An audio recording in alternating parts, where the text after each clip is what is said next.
Hello friend, welcome BPSC platform. हम इस video में बात करेंगे आज दो जो फॉर्म बिल हमने छोड़ा था, दो जो एक्ट छोड़ा था, उन दोनों एक्टों को इसमें हम चर्चा करेंगे। हमने ऑलरेडी एक एक्ट के ऊपर हमने चर्चा कर लिया है, जो हमारा एक्ट था the farm produce trade and commerce promotion and facilitation bill के बारे में हमने चर्चा ऑलरेडी कर लिया था। तो हमारे दो एक्ट छूटे हुए थे, दोनों एक्ट आपके सामने दिखाए हैं, पढ़ रहा है आपको। The farmer empowerment and protection act and the essential commodity act के बारे में, ठीक है। तो इन दोनों एक्ट के बारे में हम लोग देखेंगे, माइंड के थ्रू देखेंगे चीज़ों को। तो इससे क्या होगा कि आप अगर राइटिंग करना हो तो आप चीज़ों को सही से लिख पाइएगा, ठीक है। तो हम देखेंगे सेकंड नंबर का जो हमारा एक्ट है, ठीक है। बिल तो नहीं बोल सकते क्योंकि अभी एक्ट बन चुका है। तो हम सेकंड नंबर का जो एक्ट है इसको बोलते हैं the farmer empowerment and protection agreement of the price assurance and the farm service act 2020। कृषक सशक्तिकरण एवं संरक्षण, मूल्य आश्वासन और कृषि सेवाओं पर अनुबंध अधिनियम। अगर हम बात करेंगे इस एक्ट का, अगर हम देखते हैं तो इस एक्ट को एक बहुत ही प्रचलित नाम कॉन्ट्रैक्ट फार्मिंग से जाना जा रहा है, ठीक है। कॉन्ट्रैक्ट फार्मिंग से, क्योंकि इसके अंदर बोला गया है, अगर हम इसकी मीनिंग की अगर बात कर लेते हैं, थोड़ा सा मीनिंग को समझते हैं। तो आप मीनिंग को समझिए। The farmer empowerment and protection, जो फार्मर हैं उनका एम्पावरमेंट करना है, उनका, ठीक है, उनका सशक्तिकरण करना है, उनका सक्षम करना है। किस चीज पर सशक्त करना है? तो प्राइस एश्योरेंस पर और फार्म सर्विस पर। लेकिन अगर हम बात करेंगे, यहाँ पर एग्रीमेंट की बात की गई है, तो ये कॉन्ट्रैक्ट फार्मिंग की बात कर रहा है। जो हमारे किसान हैं वो कॉन्ट्रैक्ट करके खेती करे। मतलब ये हुआ कि मान लेते हैं कोई भी किसी भी आदमी को जरूरत है, कोई अनाज या कुछ जरूरत है, तो उसके अकॉर्डिंग ये खेती करे और उसके लिए ही अनाज को उत्पादन करे, और वो कॉन्ट्रैक्ट पर फार्मिंग कर सकता है। जैसे कि क्या था कि हम एपीएमसी में भी सामान बेच रहे थे, लेकिन पहला एक्ट क्या बोला कि हम बाहर सामान बेच सकते हैं, कहीं भी सामान बेच सकते हैं, कोई इशू नहीं है।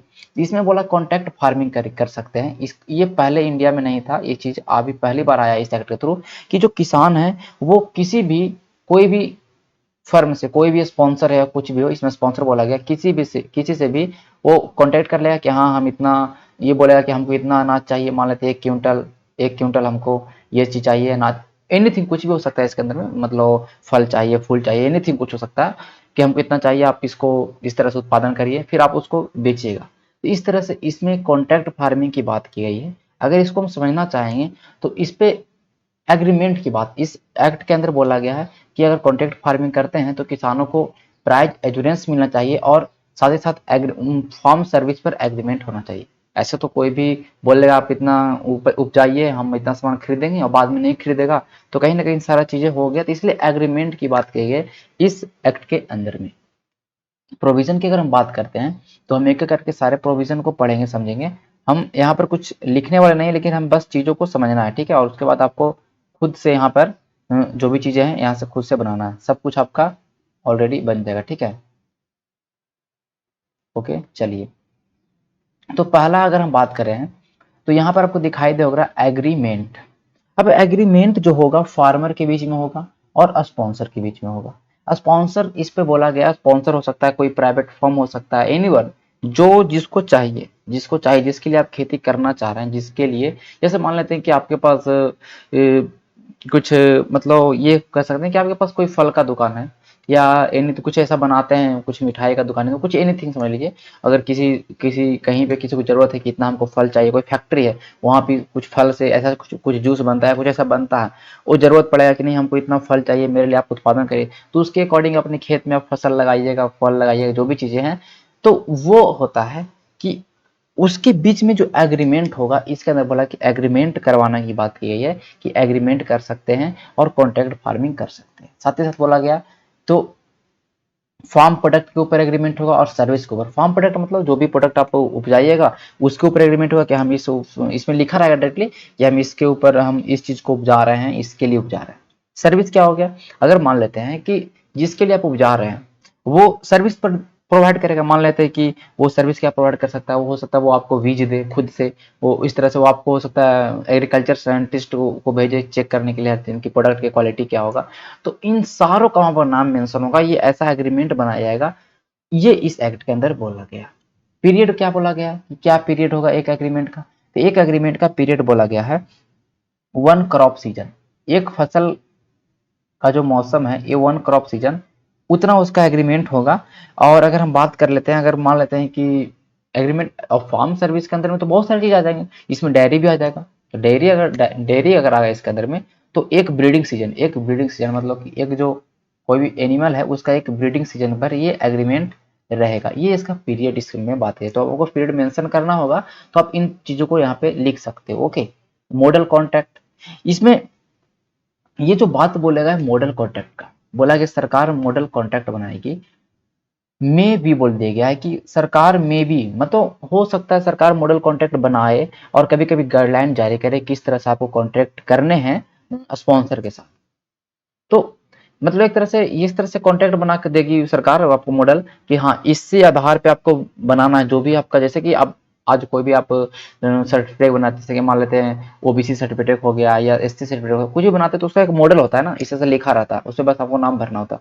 तो उसी तरह से मॉडल कॉन्ट्रैक्ट होगा इस फार्मिंग कॉन्ट्रैक्ट का, उसमें लिखा रहेगा कि हाँ इस फसल को जाने वाले इस तरह से। तो मॉडल कॉन्ट्रैक्ट बनाएगी में भी लिखा गया, मतलब कंफर्म नहीं बोला, शुड भी रहता तो सेल भी रहता तो हम समझ सकते थे कि नहीं सरकार बनाएगी, लेकिन सरकार हो सकता है बनाएगी और सरकार कभी कभी गाइडलाइन भी जारी कर सकती है, ऐसा इसमें बोला गया। लेकिन मेरे हिसाब से इसमें मॉडल कॉन्ट्रैक्ट रहना चाहिए था कि कोई कंपनी धोखाधड़ी या कोई भी जो स्पॉन्सर है वो किसान के साथ धोखाधड़ी ना कर पाए, क्योंकि उसमें क्लियरली मेंशन रहेगा मॉडल कॉन्ट्रैक्ट के ऊपर, बस उसका नाम रहेगा, तो उसमें कोई अपने तरह से मॉडल बना नहीं सकता। अब अगर मान लेते हैं किसान उतने ज़्यादा यहाँ पर मान लेते हैं किसान जिनके पास उतना नॉलेज ना हो, वो कॉन्ट्रैक्ट फार्मिंग करना चाहेंगे, तो पता चले कंपनियां अपने हिसाब से कॉन्ट्रैक्ट बना ली, उसमें कुछ कुछ डाल दी, अब किसान पूरा समझ नहीं पाया, बाद में किसान को वहां पे प्रॉब्लम हो रहा है। इस तरह से चीजें होनी चाहिए।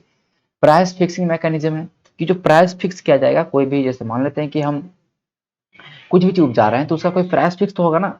मान लेते हैं कि अभी मान लेते हैं हम अभी कोई चीज उपजाए उसका 100 रुपए केजी बिक रहा है अभी, ठीक है, मान लेते उपजाए उसमें 100 रुपए केजी इसका प्राइस है, और जिसमें कंपनी को हमको देना होगा उसे मान लेते हैं प्राइस हो गया 80 रुपए केजी। तो कंपनी तो कहेगी कि हम नहीं लेंगे 80 रुपए केजी, 80 रुपए केजी लेंगे, लेकिन हम मेरे को खर्चा इतना पड़ गया, तो किसान को कहीं ना कहीं प्रॉब्लम होती है। इसमें बोला प्राइस फिक्सिंग मैकेनिज्म हो कि प्री फिक्स कर लीजिए, चाहे तो आप कॉन्ट्रैक्ट के अंदर ये लिखवा लीजिए कि हम इतने चीज में बेचेंगे, इतने रुपए में बेचेंगे जब जिसमें आप खरीदेंगे, ऐसा दोनों के बीच में एग्रीमेंट कर लीजिए। अदरवाइज फ्लेक्सिबिलिटी रखिए कि मान लेते हैं कि उस समय अगर अभी हम उपजाएं अभी 100 रुपये केजी है और जिसमें हमको बेच रहे हैं उसमें मेरा 60 रुपये केजी हो गया, पहले तो फिक्स रखें।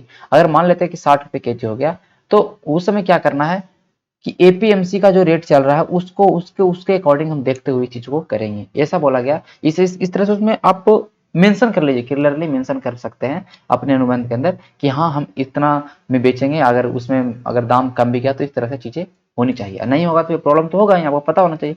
डिलीवरी पेमेंट मैकेनिज्म क्या है कि जिस समय आपका सामान डिलीवर हो गया, मान लेते किसान से आपने अनुबंध किया, कांटेक्ट किया, उसने उपजाया, उसने आपको डिलीवर किया, तो पेमेंट उसी दिन आप पे कर दीजिए, ऐसा इसमें बोला गया है कि उसी दिन आप लोग पेमेंट करना है। इसके अंदर में ये चीजें हैं, ठीक है। जैसे कि आपको पता था कि एपीएमसी के अंदर कोई चीज अगर बेचता है तो उसमें डिले होता है बहुत सारा, अगर मंडी के अंदर कोई चीज बेचता है तो उसमें डिले होता है बहुत सारा, तो इसमें डिले का बात नहीं कहा गया, ये आप लोगों को समझ में आनी चाहिए, ठीक है।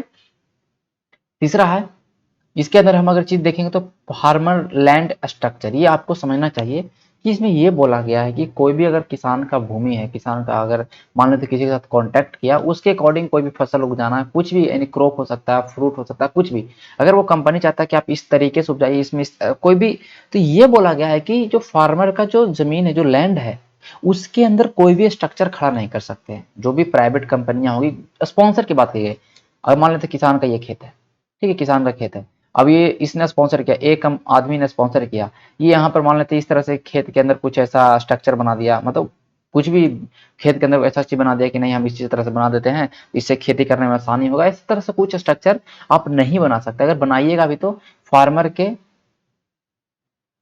सहमति पे बना सकते हैं, और फिर बाद में इसको हटाना ही पड़ेगा, इस तरह से ऐसा नहीं है। और कोई ना ही फार्मर की जो जमीन है उसको आप ऐसा लीज वूज ये सब नहीं करवा सकते। मतलब कुल मिला के जो इसमें बोला जा रहा था, इसमें विरोध हो रहा था कि जो किसानों की जमीन छिन जाएगी, कॉन्टैक्ट करवा लिया जाएगा बाद में इस तरह से। तो इस तरह से चीज़ें लिखी गई है कि इस तरह से चीज़ें इसमें नहीं होनी चाहिए। अगर आप एग्रीमेंट के अंदर समय से सारा चीज़ें लिखते हैं कि हम स्ट्रक्चर बनाएंगे, हम इसको लीज पे करेंगे, तो ऐसा चीज़ें अगर रहेगा तो वो क्या होगा कि वो खारिज हो जाएगा वो चीज़, ठीक है। इसलिए ध्यान में इसमें रहना चाहिए कि इसमें साफ साफ बोला गया है कि कोई भी अगर फार्मर है, कोई भी उसके लैंड पे कोई भी स्ट्रक्चर नहीं बना पाएगी। स्ट्रक्चर बनाती है भी तो मतलब उनके सहमति में बनाएगी और उनमें सारा क्लियरली मेंशन करना होगा, ठीक है। ये चीज़ बोला गया। रजिस्ट्रेशन की बात कही, जो कॉन्ट्रैक्ट लेगा उसके रजिस्ट्रेशन की अगर बात करिए तो ये स्टेट सरकार को दिएगा। ये स्टेट सरकार ये सब सारी चीज़ें देखेगी कि रजिस्ट्रेशन किसको देना है, कुछ कौन कॉन्ट्रैक्ट करेगा, ये सब सारी चीज़ें स्टेट सरकार के अंदर में दी गई है, ठीक है। हालांकि उतना एक तरह से कह सकते हैं कि स्ट्रिक्ट तरह से नहीं इसमें दिया गया है, हो सकता है बीच में प्रॉब्लम कर दे। मैं इसके बारे में आगे बताऊंगा कि क्या डिमेरिट इसका हो सकता है। अब एक सबसे बड़ा जो कॉन्ट्रैक्ट के अंदर चीज़ें आती है वो फोर्स मैज्योर। फोर्स मैज्योर मतलब क्या होता है, इसको अगर आपको समझना हो तो एक चीज़ समझिए कि मान लेते हैं आपने किसी के साथ कुछ कॉन्टेक्ट किया, मान लेते हैं किसान ने कुछ कॉन्टेक्ट किया कि हम इतना आपको उपजा के देंगे, कोई भी मटेरियल ए मटेरियल है इसको हम उपजा के देंगे, ठीक। किसान अब इसने कॉन्टेक्ट करके पैसा ले लिया, कुछ भी एनीथिंग कुछ भी हो सकता है। अब वो इस पे डिपेंडेंट भी है अगला आदमी कि हाँ हमको उपजा के देगा। मान लेते हैं कि कोई आपदा आ गया, कोई विपत्ति, नेचुरल कैलेमिटी, मैंने इसलिए लिखा नेचुरल कैलेमिटी आ गया, मतलब बाढ़ आ गया, एनीथिंग कुछ भी हो सकता है। अगर मान लिया आ गया तो वो तो नहीं हो पाएगा ना कि मान लेते खेत के अंदर कुछ है, बाढ़ आ गया तो खत्म हो जाएगा। तो इसके अंदर ये बोला गया है फोर्स मेजर कि इस तरह से अगर प्रॉब्लम आता है, इस तरह से अगर प्रॉब्लम आता है तो ऐसा नहीं है कि किसान के ऊपर आप दबाव बनाइएगा, इस तरह से चीजें करना पड़ेगा, इस तरह से इसमें नहीं होना चाहिए आपको। इसमें ऐसा साफ साफ लिखा गया है, इस साफ साफ लिखा गया है कि दोनों को, दोनों जो स्पॉन्सर हैं और जो ये चीजें हैं, इनको इस तरह से देख के काम करना चाहिए। किसान इसमें दोनों को देख के हुए कि हाँ इसके साथ आपदा घटा है, नेचुरल कैलेमिटीज हुई है, तो इसमें ऐसा आपको छूट प्रदान किया जाएगा। मतलब कहने का मतलब कि कॉन्ट्रैक्ट के इसमें कॉन्ट्रैक्ट का उल्लंघन नहीं माना जाएगा, चीजों को समझिए, कॉन्ट्रैक्ट का उल्लंघन नहीं माना जाएगा। और किसान से आप ऐसा नहीं कि वसूलना है, किसान से आप ऐसा वसूल नहीं सकते, ऐसा नहीं कर सकते, क्योंकि उसके साथ ऐसा घटना घटा है। तो इसमें फोर्स मेजर डाला गया है, ठीक है। ये सारी चीजें डिस्प्यूट सेटलमेंट, हाँ मान लेते हैं कोई कॉन्ट्रैक्टर के बीच में, मैं तो कहने का मतलब स्पॉन्सर के बीच में और फार्मर के बीच में कोई प्रॉब्लम आ गया, तो डिस्प्यूट का सेटलमेंट करवाना है। तो इसके लिए तो आपको मैंने पहले बताया कि पहले तो खुद से मिलके कर लीजिए, दो चार आदमी मिलके खुद उस प्रॉब्लम, जैसे कि होता है कहीं कहीं झगड़ा होता है तो पहले खुद लोग सुलझाते हैं। तो अगर कंसिडरेशन खुद में हो गया तो बहुत अच्छी बात है, अगर नहीं हुआ तो फिर एसडीएम को पता है कि इसमें एसडीएम को पावर मिला, एसडीएम के पास जाएगा, फिर उसके बाद एडिशनल कलेक्टर के पास जाएगा। तो ये एसडीएम को यहाँ पे पावर है, तो कोर्ट को बीच में यहाँ पे नहीं ला रहा, फिर समझ लीजिए कोर्ट को वहां पर भी नहीं ला रहा था, कोर्ट को इस एक्ट के अंदर भी नहीं ला रहा है। अब पेनल्टीज क्या, अगर मान लेते हैं कोई भी चांस है, कोई ऐसा हुआ कि कॉन्ट्रैक्टर जिससे हम कॉन्ट्रैक्ट किए हैं, मान लेते हैं कि स्पॉन्सर से, अगर स्पॉन्सर ने मेरे कॉन्ट्रैक्ट को तोड़ दिया, मैं किसान हूं मान लेते हैं, और कॉन्ट्रैक्टर ने मेरे जो कॉन्ट्रैक्ट, जो मेरा ये कॉन्ट्रैक्ट किया मैंने, उसको उसने उल्लंघन किया, मतलब उसको, मतलब कहने का मतलब कि तोड़ दिया। तो क्या होगा कि जो जो मतलब ये अगर मान लेते हैं 1 लाख का बीच में हमारे किसान के बीच में, मान लेते हैं कि फार्मर है और ये स्पॉन्सर, इसके बीच में 1 लाख का कॉन्ट्रैक्ट था कि हम इतना सामान उगाएंगे, 1 लाख रुपया लेंगे, और बाद में क्या स्पॉन्सर बोल रहा है कि हम लेंगे नहीं, जाओ तुम, इस तरह से बोल दिया कि हम नहीं लेंगे, ठीक है, हम नहीं लेंगे, हमको जरूरत नहीं है। तो पहले तुमने कॉन्ट्रैक्ट किया, किसान आपके लिए उपजाए, आप नहीं लीजिएगा तो कहीं ना कहीं प्रॉब्लम तो होगा। तो क्या होगा कि पेनल्टी लगेगा। पेनल्टी क्या है कि किसान को आपको देना पड़ेगा 1.5 गुना। आपने 1 लाख का कॉन्ट्रैक्ट किया तो आपको 1.5 लाख रुपया पे करना पड़ेगा किसान को। हाँ हाँ हाँ, और क्या है कि अगर फार्मर ने कॉन्ट्रैक्ट को तोड़ा है, तो इसमें साफ साफ लिखा है, अगर फार्मर ने कॉन्ट्रैक्ट को तोड़ा है, प्रूफ होगा कि हाँ फार्मर ने कॉन्ट्रैक्ट को तोड़ा है, तो फार्मर को कुछ नहीं देना पड़ेगा, जितना भी था उतना ही पैसा देना पड़ेगा, मतलब जो सेम था वही पैसा। अगर 1 लाख का कॉन्ट्रैक्ट आपने किया तो फार्मर आपको 1 लाख रुपया चुकाएगी, ठीक है। अगर मान लेते फार्मर देने के लिए मना कर दे कि हम नहीं देंगे सामान आपको, तो वो 1 लाख रुपया आपको पे करेगी, फार्मर पर एक्स्ट्रा पेनल्टी नहीं है, ये इसमें साफ साफ लिखा गया है। फार्म सर्विस प्रोवाइडर क्या हो गया, फार्म सर्विस प्रोवाइडर को अगर समझना है तो आप एक चीजों को समझिए, मैं जो यहाँ पे लिख रहा हूँ, ओके। फार्म सर्विस प्रोवाइडर का मतलब ये हो गया कि मान लेते हैं कि स्पॉन्सर ने फार्मर के साथ किया कि हाँ हम ये सामान लेंगे, ठीक है, ये मतलब सॉरी, मतलब ये सामान हमको चाहिए, ऐसी चीजें, ठीक है। अब मान लेते हैं कि कोई ऐसा खास फसल उपजाया जा रहा है खेत के अंदर कि जिसमें ज़रूरत पड़ेगा साइंटिफिक एग्रीकल्चर साइंटिस्ट का ज़रूरत पड़ जाए, या हो सकता है उसमें कुछ टूल्स की ज़रूरत पड़ जाए, हो सकता है उसमें पेस्टिसाइड हो गया, बहुत सारी चीज़ें हो सकता है। इस तरह से बोला जाएगा स्पॉन्सर कि ये सब चीज़ें हम आपको खुद प्रोवाइड करवाएंगे, इस तरह से आप खेती करिए। तो फार्म सर्विस प्रोवाइडर इसमें आ सकता है। मान लेते एक्स नाम का कोई फार्म सर्विस प्रोवाइडर है, ये बीज देगा, ये सब चीज़ देगा, तो उस कॉन्ट्रैक्ट में क्लियरली मेंशन होगा कि एक्स नाम के सर्विस प्रोवाइडर है, उससे हम बीज ले रहे हैं, इस तरह चीज़ें ले रहे हैं। ये सब सारे कि कुल मिलाकर समझिए कि कॉन्ट्रैक्ट फार्मिंग की बात की गई है। और इस एक्ट के अंदर कॉन्ट्रैक्ट कैसा होना चाहिए, उन सारी चीज़ों के बारे में बात किया गया है। कॉन्ट्रैक्ट के अंदर में क्या होना चाहिए, उन सारे चीज़ों के बारे में इसमें टोटली रूप से बात किया गया है। अब एग्रीगेटर क्या हो गया? एग्रीगेटर मतलब क्या होगा कि एग्रीगेटर मतलब क्या गया, जैसे कि मान लेते हैं कि एक गांव है, एक गांव में मान लेते हैं 50 किसान है। अब मान लेते हैं 50 किसान है और इसका एक समूह है, 50 किसानों का एक हेड है, मत कह सकते हैं एग्रीगेटर, इसका एक एग्रीगेटर है, मतलब एक हेड है। तो हेड इज एग्रीगेटर सीधा सीधे स्पॉन्सर से डील कर लेगा कि देखिए हमारे गांव में 50 किसान हैं, हम 50 किसान, आप लोग आप जो फसल बोल रहे हैं उस पर कॉन्टेक्ट हम करते हैं, हम वो फसल आपको उपजा के देंगे। हैवी डिमांड होगा तो एग्रीगेटर का भी इसमें रोल है कि एग्रीगेटर भी ऐसा कर सकता है, 50 किसानों के बदले खुद वो यहाँ पर बन सकता है मेन चीज, और वो फिर किस खेती करवा सकता है 50 किसानों को इस तरह से। तो यहाँ पे एग्रीगेटर का भी चीजें, कुल मिला के ये जो एक्ट है, आप समझिए चीजों को। कॉन्ट्रैक्ट फार्मिंग की बात कही, और कॉन्ट्रैक्ट फार्मिंग के अंदर पीरियड हो गया, मॉडल कॉन्ट्रैक्ट हो गया, डिलीवरी हो गया, ये सारी चीजों को आपको इसमें समझना है। ओके, अब इस एक्ट का डिमेरिट या मेरिट की बात करते हैं। मेरिट क्या है कि लाइक एवरेज, जैसे कि हर सेक्टर में आपको कॉन्ट्रैक्ट फार्मिंग का मान लेते हैं, आपके पास जूते का दुकान है, तो होता है ना कभी कभी जूते का आपके पास जूते का मतलब आपके पास रॉ मटेरियल है, चमड़ा है आपके पास, तो कंपनी आपसे कहती है कि हम हमको इतना रॉ मटेरियल दीजिए, तो पहले से आपका डिमांड होता है कि हमको एक 100 क्विंटल या 50 क्विंटल हमको रॉ मटेरियल चाहिए, तो आप जाकर देते हैं। तो ये सब पहले से जब सब कुछ सारे सेक्टर में है, तो फिर हम एग्रीकल्चर सेक्टर में क्यों नहीं रखेंगे चीज को, रखेंगे। मान लेते कोई डायरी है, उसको उसको दूध दूध जरूरत है, तो दूध हम पहले से कॉन्टेक्ट कर लेंगे कि हम आपके लिए दूध करेंगे, आपको डेली इतना दूध लेना पड़ेगा। तो ये हुआ कि जब सब सेक्टर में है, इस सेक्टर में होना चाहिए, और ये बहुत ही अच्छा हो जाएगा, इससे हेल्दी हो जाएगा कंपटीशन। इन चीजों को आपको समझना है, ठीक है। सेकंड क्या है भाई, गुड कंपटीशन।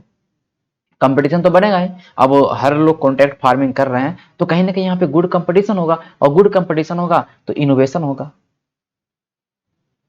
नए नए तकनीक इस्तेमाल होगा। जैसे ऑर्गेनिक फार्मिंग की बात कर लीजिए आप, ठीक है, आप ऑर्गेनिक फार्मिंग की बात कर लीजिए कि इसके अंदर क्या होगा कि ऑर्गेनिक फार्मिंग हो सकता है। जैसे कि आप देख सकते हो ऑर्गेनिक फार्मिंग को बहुत ज़्यादा बढ़ावा मिल रहा है, तो कोई कंपनी को ऑर्गेनिक चीज़ें चाहिए तो ऑर्गेनिक फार्मिंग करेगा किसान, इस तरह से इसमें चीज़ें हो सकती है। तो next one is crop pattern. Crop pattern की अगर हम बात करते हैं, तो इससे क्या हुआ कि अलग अलग फसल का उत्पाद, अलग अलग फसल का अगर कल्टीवेशन होगा एक लैंड के अंदर, जैसे कि आप देखते होंगे कि एक ही गेहूं चावल, ये एक ही चीज मतलब हमेशा उपज होता रहता है। इससे क्या होता है, कहीं ना कहीं वो जो लैंड है उसको भी क्षति पहुंचता है, और कहीं ना कहीं उसको मतलब और इन्वायरमेंट को भी प्रॉब्लम होता है। तो जब अलग अलग फसलों का उत्पादन होगा एक खेत के अंदर, क्रॉप पैटर्न चेंज होगा, तो ये भी सही चीज होगा, ठीक है। तो इसका मेरिट हो सकता है, क्योंकि जब डिमांड होगा, जब यहाँ पे कॉन्ट्रैक्ट की बात होगा, तो कंपनी मान लेते हैं अगला कंपनी को चाहिए अलग फसल, तो उसके लिए हम अलग फसल रोपेंगे। हम जो धान चावल रोप रहे थे, तो हम उसको भी चेंज करेंगे। किसी को जरूरत पड़ेगा कि हमको नहीं ये चाहिए, मक्का चाहिए तो मक्का रोपेंगे, हमको ये चाहिए तो ये चाहिए तो हम ये करेंगे। तो ये सब सारी चीजें इसके अंदर में क्रॉप पैटर्न हो सकता है। एफपीओ क्या हो गया, एफपीओ की अगर बात करें तो फार्मर प्रोड्यूसर ऑर्गेनाइजेशन। ये क्या होगा, जो भी फार्मर जो कुछ प्रोड्यूस कर रहे हैं, इसका एक ऑर्गेनाइज संगठन बनेगा। जैसे कि मैंने बोला, एग्रीगेटर्स की बात अगर कर लेते तो ये एक तरह से मान लेते हैं कि आप देख सकते हो कि जैसे कि मान लेते हैं अमूल, अमूल कंपनी है दूध का। इसमें क्या है कि ये बहुत ही जबरदस्त तरह से एक तरह से एफपीओ की बात कर रहा है। इसमें क्या कि एक गांव या दो बहुत सारा कुछ ऐसे ऑर्गेनाइजेशन बन जाएगा, जो फार्मर प्रोडक्ट को एक जगह कलेक्ट करेगा, फिर कोई भी कंपनी को मतलब इस तरह से डील करेगा। तो ये फार्मर प्रोड्यूसर ऑर्गेनाइजेशन इसके अंदर बन सकता है। एफपीओ ये इसका मेरिट है। डिमेरिट की बात करते हैं तो कोर्ट, अभी एसडीएम को पावर दिया गया, तो मैंने पहले बोला कि जब एसडीएम उसडीएम रहेगा, तो वो कंपनी अगर मान लेते कोई ऐसा कॉन्टेक्ट हुआ है, कुछ ऐसा डिस्प्यूट आया, एसडीएम को क्या है, कंपनी कुछ पैसा खिला दिया, तो एसडीएम तो ये सब तो बिक जाएंगे, तो कहीं ना कहीं घूस लेके, तो यहाँ पर कोर्ट को रखना चाहिए था, कोर्ट को रखना चाहिए था, जुडिशियल चीजें होनी चाहिए, जुडिशियल इंटरवेंशन होनी चाहिए, इसके लिए ट्रिब्यूनल बनना चाहिए, तब ये सारी चीजें बहुत अच्छे से स्मूथली चलेगी। मार्केट ट्रेड बेनिफिट क्या हो गया, ये मिलना चाहिए कि मार्केट जो एपीएमसी के अंदर जो क्या रेट है, ये सारी चीजें इसमें मिलनी चाहिए, ठीक है। इस तरह से इसमें ऐसा कुछ प्रावधान किया जाए कि उसमें ऐसा रहे कि जो मार्केट का जो रेट है उससे कम में नई चीजें होनी चाहिए। कुल मिलाकर ये सब सारी इसमें बात कही गई है। लीगल टीम ऑफ कॉर्पोरेट की अगर बात करते हैं तो ये क्या हुआ, तो लीगल टीम ऑफ कॉर्पोरेट की अगर बात करते हैं तो इसमें क्या होगा कि जब कॉन्ट्रैक्ट की बात करेंगे तो हो सकता है कि कुछ कुछ टीम बन जाए, कॉर्पोरेटों का टीम बन जाए। अब वो कॉर्पोरेटों का टीम बन जाएगा और वो सामान को इतना सा कम पे कॉन्ट्रैक्ट कर देगा कि नहीं इतना से इतना ज्यादा पर लेंगे ही नहीं, इतना ज्यादा पे हम कॉन्ट्रैक्ट करेंगे ही नहीं, 1 क्विंटल हमको लेना तो इतना पे हम कॉन्ट्रैक्ट करेंगे। तो ये भी कहीं ना कहीं प्रॉब्लम होगा। इसे लीगल टीम होना चाहिए, लीगल टीम ऑफ कॉर्पोरेट होना चाहिए। ये रजिस्टर्ड होना चाहिए, चीजों को बिचौलिए नहीं बीच में आना चाहिए, रजिस्टर्ड होना चाहिए। सरकार इसको रजिस्टर्ड करे, सही ढंग से तरीके से रजिस्टर्ड करे कि जो कॉर्पोरेट का टीम है वो सही से ना बन पाए। अगर कॉर्पोरेट का टीम बनना स्टार्ट हो गया तो पता हो कॉर्पोरेट कंपनियां चाहती है कि सामान हमें कम पे मिले और हम सामानों को ज्यादा बेचे। इस तरह से चीजें हो सकती है। जैसे कि आप देख सकते हो रिलायंस प्रेस हो गया, ये सब सारी चीजें हो सकता है उन सारे सामानों को कम में लेना स्टार्ट कर देगी। रेगुलेशन बहुत कमजोर है इसका भी, रेगुलेशन की बात तो इसमें कहा ही नहीं गया, कोई भी लोग कॉन्टेक्ट कर लेगा। इस तरह से चीज आपको पता होना चाहिए। मैंने बताया था एपीएमसी एक्ट में, तो इसमें रेगुलेशन भी थोड़ा, इसमें थोड़ा सा सुधार लाए सरकार। और एमएसपी जो मिनिमम सपोर्ट प्राइस होता है, इस पर हम वीडियो बनाएंगे 10 से 15 मिनट का।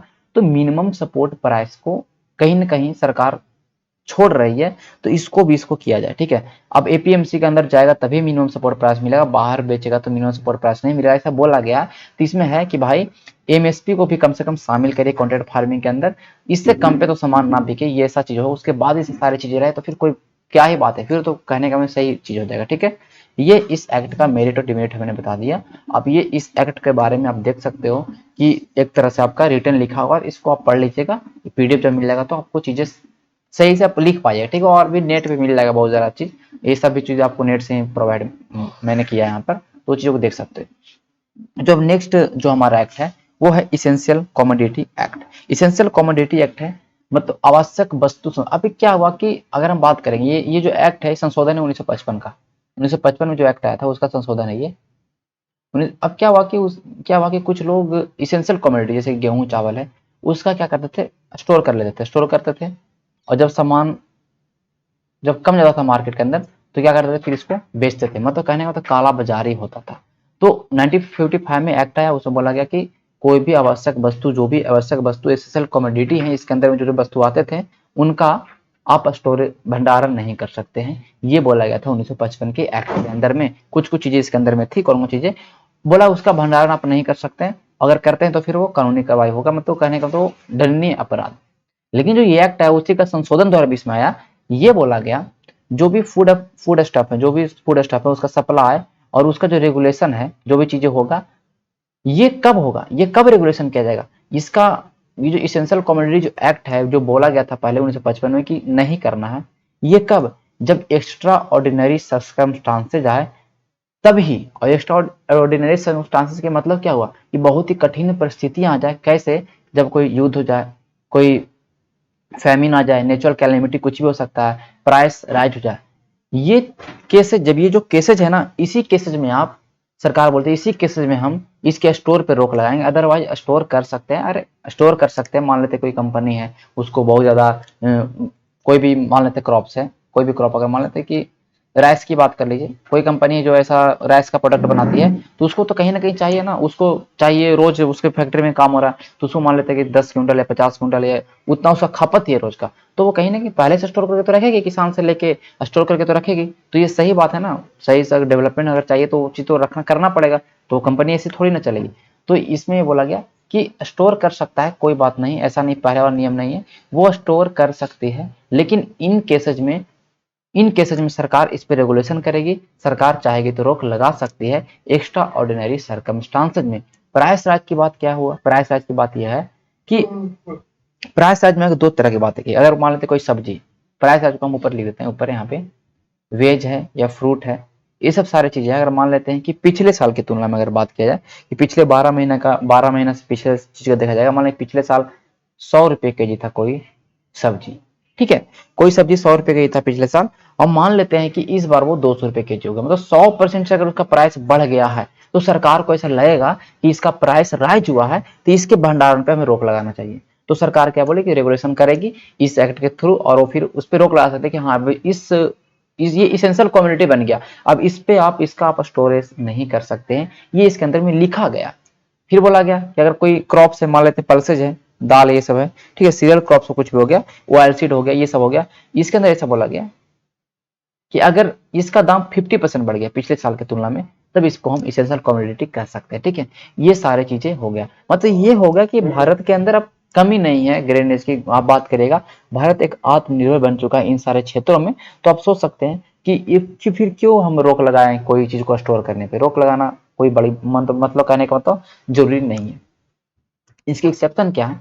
इसकी एक्सेप्शन डायरेक्टली क्या है कि फूड प्रोसेसिंग जो इंस्टॉल्ड कैपेसिटी, मतलब मान लेते कोई भी कंपनी है जो फूड प्रोसेसिंग का काम करती है, मतलब एनीथिंग, कुछ भी ऐसा काम करते हैं, मान लेते कोई दूध से कुछ प्रोडक्ट बनाती है, तो उन कैपेसिटी का उन एक्सेप्शन उनको रखा के वो है जो कभी भी स्टोरेज कर सकते हैं। मान लेते हैं कि वो मान लेते हैं उनका रोज 1,000 लीटर दूध की खपत है। वो कुछ ऐसा फैक्ट्री उनका अंदर इस मशीन उनके मतलब कहने का मतलब उनके कंपनी के अंदर ऐसा ऐसा मशीन है जो कि प्रोडक्ट को बहुत जल्दी जल्दी मतलब बनाते हैं। उनको पर डे का जरूरत है 1,000 लीटर, तो कहीं ना कहीं वो स्टोर करके तो रखेंगे 4-5 हजार लीटर, तो उनको स्टोर करके रखना पड़ेगा ना। तो एक सेक्शन के केस में आ गया कि वो स्टोर करके रख सकते हैं, क्योंकि वो फूड प्रोसेसिंग इंस्टॉल कैपेसिटी उनका इतना ज्यादा है कि उनको रखना पड़ेगा, अदरवाइज फिर वो कंपनी रन नहीं कर पाएगी। एक्सपोर्ट डिमांड हो गया, मान लेते कोई ऐसी कंपनी है जो एक्सपोर्ट काम करती है, बाहर सामान को बेचती है, बाहर सामान को बाहर बेचती है, तो वो भी ऐसा कर सकती है, वो भंडारण रख सकती है, वो भंडारण कर सकती है, तभी तो वो बाहर एक्सपोर्ट कर पाएगी ना। अदरवाइज अगर उसके पास रहेगा नहीं अगर भंडारण, वो तुरंत एक्सपोर्ट वाला अगर डिमांड आया है तो किस तरह से कर पाएगा। तो वो रख सकते हैं, वो इसका एक्सेप्शनल केसेस में आ गया। और बाकी ये समझ सकते हैं कि स्टोर कर सकता है, लेकिन अगर इस केसेज में वो स्टोर नहीं कर सकता। ये चीज आप लोगों को समझ में आ गया होगा कि इसेंशियल कमोडिटी का मतलब अगर आपको लिखना कहे तो सीधे आप यही लिख दीजिएगा कि एक्स्ट्रा ऑर्डिनरी सर्कमस्टांसेज में ही सरकार रेगुलेशन कर सकती है सप्लाई ऑफ फूड स्टॉक के रूप में। ये सारी चीजें हैं। और जो एक्सेप्शनल में फूड प्रोसेसिंग इंस्टॉल कैपेसिटी है, एक्सपोर्ट डिमांड जो करती है, वो स्टोर कर सकती है, क्योंकि ये हेल्दी कंपटीशन है यार। अगर स्टोर करेगा तो अच्छा है ना, कोई भी कंपनी जो चला रही है वो स्टोर करके रखे और उससे प्रोडक्ट बना रहे हैं ना, ऐसा थोड़ी स्टोर करके वो कालाबाजारी तो नहीं कर रही। तो इन सारी चीजों की इसमें रखा, क्योंकि भारत अब आत्मनिर्भर हो गया इन सारे क्षेत्रों में, तो इसका भी कोई जरूरत नहीं है कि हम इस पर रोक लगा कर रखें। ये एक सही चीज नहीं है। मेरिट क्या है इसका? तो फूड पोस्ट फूड क्राइसिस, जो फूड क्राइसिस का जो झंझट है वो चीज खत्म हो जाएगा, ये सब क्राइसिस नहीं होगा, कंपटीशन बढ़ेगा। अब हर कंपनी अपना स्टोर करके रखेगी, अपना अपना प्रोडक्ट जबरदस्त रूप से निकालेगी, तो कंपटीशन बढ़ेगा, ग्लोबलाइजेशन होगा। आप इंपोर्ट एक्सपोर्ट करेगा सामान को, एक्सपोर्ट कर अगर आप रखे हैं, अगर स्टोर करके, तभी तो सामान को एक्सपोर्ट कर पाइएगा चीजों को बाहर में। तो ये ग्लोबलाइजेशन होगा, आप अलग अलग देशों से कम्पीट करिएगा। डिमेरिट क्या हो सकता है? डिमेरिट ये है कि आर्टिफिशियल डिमांड क्रिएट हो जाएगा।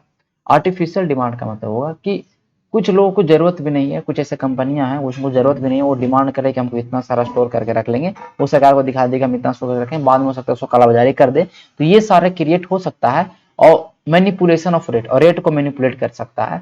अब स्टोर करके रख दिया है कि हम कंपनी के नाम पे स्टोर करके रख दिया, बाद में उस सामान को फिर मार्केट में निकाल रहा है और उसका दाम को बढ़ा घटा के बेच रहा है। तो ये सारा चीजें प्रॉब्लम हो सकता है कि मैनिपुलेशन हो सकता है रेट्स का, ये सारे चीजें खेल हो सकता है। लेकिन इसके लिए भी सरकार कुछ ना कुछ कदम उठाएगी आगे चल के, तो चीजें हो जाएगा। कुल मिला के ये एक्ट पॉजिटिव चीज में है, इसमें कोई नेगेटिव चीज ऐसा नहीं है, ठीक है। तो हमने जितने भी एक्ट था, हमने सारे एक्ट के बारे में देख लिया हमने। अब अगर हम बात करेंगे पूरे इस तीनों एक्ट की, अगर हम बात करेंगे कि इसमें क्या चीजें ऐसे हैं जो सरकार को करनी चाहिए, तो पहला बात अगर हम बात करेंगे तो सरकार पूरा पूरी फाइनली बोल दे कि जो एमएसपी है वो खत्म नहीं होगी। क्योंकि देखिए बोल दिया गया है कि एपीएमसी के अंदर अगर बेचते हैं तभी एमएसपी मिलेगा, अगर बाहर बेचे तो एमएसपी नहीं मिलेगा। इस तरह से चीज इसके अंदर में है। तो सरकार क्लेरिफाई कर दे कि हम एमएसपी पर कुछ कुछ इस तरह से कि एमएसपी पर कुछ कुछ सामान को लेंगे। अगर आपके पास 100% सामान है तो एटलीस्ट 70 या 80% सामान एमएसपी पर हम लेंगे, सरकार लेगी, आप 20% को इधर बेचे। इस तरह से कुछ ऐसा प्रावधान कर दे तब चीजें सही रहेगा, अदरवाइज फिर ये थोड़ा थोड़ा प्रॉब्लम करेगा। और ये जो एपीएमसी है, जब बाहर कहीं एक भी टैक्स नहीं देंगे तो एपीएमसी को भी टैक्स फ्री कर दीजिए। मतलब प्लेइंग लेवल ऑफ फील्ड आप निर्माण करिए कि एपीएमसी के अंदर भी टैक्स ना लगे, तब एपीएमसी रह पाएगा। अदरवाइज आप बाहर टैक्स फ्री करते हैं, एपीएमसी के अंदर टैक्स लगाते हैं, तो कुल मिला के एपीएमसी पूरा एक तरह से आगे जाके बर्बाद हो जाएगा, ठीक है। रेगुलेशन करिए आप सही से। कुल मिलाकर अगर आपको कंक्लूजन लिखना होगा तब लिख सकते हो इस तरह से, वे फॉरवर्ड में रेगुलेशन आप कर सकते हैं इसका। सही से रेगुलेशन करिए, कोर्ट वोट बनाइए, ट्रिब्यूनल बनाइए, तभी सारी चीजें सही हो पाएगा। अदरवाइज ये सारी चीजें, क्योंकि आपको पता है कि कोई भी इंडिया के अंदर चीजें सही से नहीं चल पाती है, ठीक है। और ये सब सारी चीजें इसके अंदर में था। तो हमने तीनों एक्ट को अच्छे से देख लिया। आपको आई होप आपको समझ में आया होगा चीजें, थोड़ा थोड़ा तो आपको समझ में आ ही गया होगा चीजें। आप इसको अगर आप सही से आप इसको नोट्स बना कर लिखते हैं तो आपको चीजें सारा पूरा चीज़ें आपके दिमाग में घुस जाएगा, सारा चीज़ आपको याद हो जाएगा। ठीक है, अब इस वीडियो को हम समाप्त करेंगे और हमारा वीडियो आने वाला हिस्ट्री के मेंस पे हमारा आएगा। एंशिएंट हिस्ट्री पर कोई टॉपिक मैं लाने वाला हूँ जो आपके इस बार के बीपीएससी के लिए आपका महत्वपूर्ण टॉपिक होगा मेंस के लिए, और वो आने के चांसेस उसका 70-80% है कि वो टॉपिक से सवाल आ सकते हैं मेंस में डायरेक्टली, और वो ऐसा रिपीट करते भी रहता है एग्जाम में। तो उस पर वीडियो आएगा जल्दी, आज या कल में, तो उसके लिए आप स्टे ट्यून्ड रहिए। आप देखिए वो वीडियो आने वाला है, बहुत ही अच्छा तरीके से आएगा। किस तरह से उसमें हम प्रश्नों को लिखेंगे, वो हिस्ट्री का टॉपिक होगा, किस तरह से आंसर राइटिंग करना, सब कुछ में बताया जाएगा। तो आप उसके लिए वेट करते रहिए। ओके, तब तक इस वीडियो को देखिए, दोनों वीडियो को देखिए, और भी जो वीडियो आ रहा है करेंट अफेयर सब चीज़ को, उससे भी जुड़े रहिए। ठीक है, इसका पीडीएफ आपको हमारे मतलब ऐप पे आपको उपलब्ध हो जाएगा, तो वहां से आप डाउनलोड करके इन पूरे माइंड मैप को समझ सकते हैं। चलिए, धन्यवाद। सेशन को करते हैं हम समाप्त। ओके।